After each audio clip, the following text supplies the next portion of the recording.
Now the road to Qatar 2022 got longer, bumpier, narrower, and just simply tougher for Jamaica's Reggae Boyz after they lost 2-0 to the USA in their latest World Cup qualifying game. Jamaica played the perfect game to remain rooted at the foot of the 8-team standings with 1 point from 4 games, having not won a game and now losing 3. Now I've been saying this for years, that Jamaican teams seem to show a propensity for not wanting to possess the ball. Ball possession is one of your first windows towards dominating and winning games. Against the USA, Jamaica was 36 for ball possession in the first half and 39 for the game overall. 39%? Seriously? At 39% ball possession, you cannot impose your will on the game. You cannot make your systems work. And quite frankly, 39% ball possession can't go a World Cup. At 39%, where was the ball the other times? Of course, with your opponents, which means you were always chasing the game.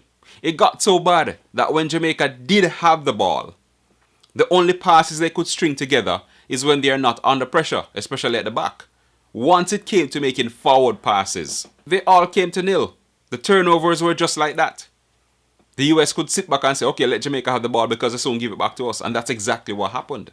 Now what that means is that now the forwards have no chance of creating chances or taking chances. So it has now diminished your opportunities for scoring goals. Yes, we did get a shot or two off, but that can't win World Cup qualifying games at this level. Every player on the field was a pro. Every last one of them. Yet they showed lack of motivation, no desire, no intent, no fight. Towards the end of the first half, they were a little bit better than how they started the game. The second half, they might as well not have been there. Now, when I see that, I have to ask this question. Are these players unwilling to play for Coach Tapper Whitmore? Or are they unwilling to work for the JFF? We've seen them work for Whitmore before and do well and make us proud and make themselves proud. So we know they can do it. But we also know that the JFF is a very inept organization, if any at all organized. So could all of this play a factor? Is what we're seeing on the field as a result of what's happening behind the scenes? I mean, you look at Bobby the Cordova-Reid. Lively player, sprightly player. Lost in the game. Couple of times he got the ball and he was like, you're wondering, what is he doing? Absolutely nothing. Then he was substituted. And while the clip wasn't on air long enough, from what I saw, in a split second, the Cordova-Reid seemed to have just walked by Coach Tapper Whitmore when he was substituted. Neither the coach nor the player acknowledged each other. That for me is very telling. Now I stand corrected if something else happened that we didn't see on screen. But I'm saying, for the split second, from what I saw, there was absolutely no contact between each. Not good. Simply not good.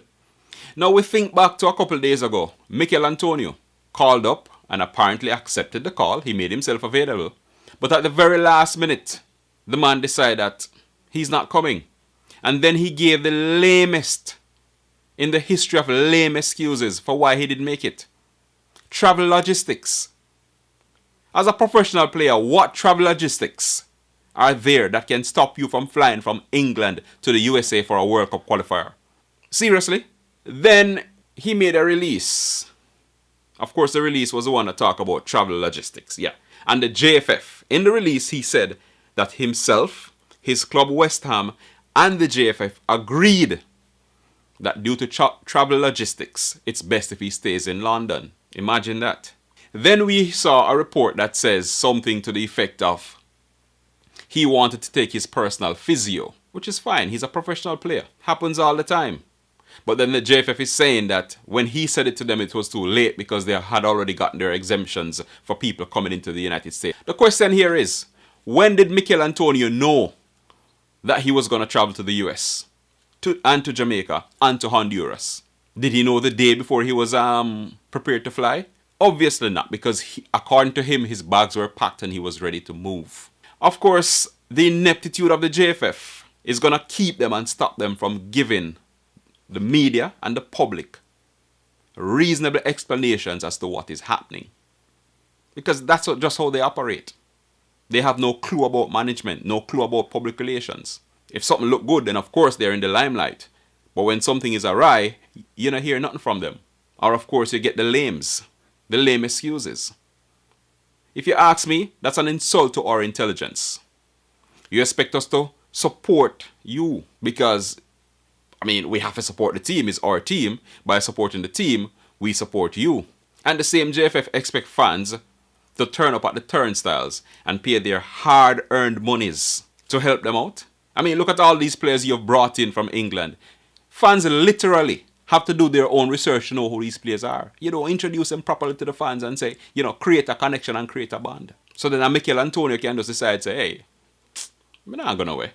At least that's the way it seems. And like I said, if you look at the performance of the game against the USA, it tells me that something is not right.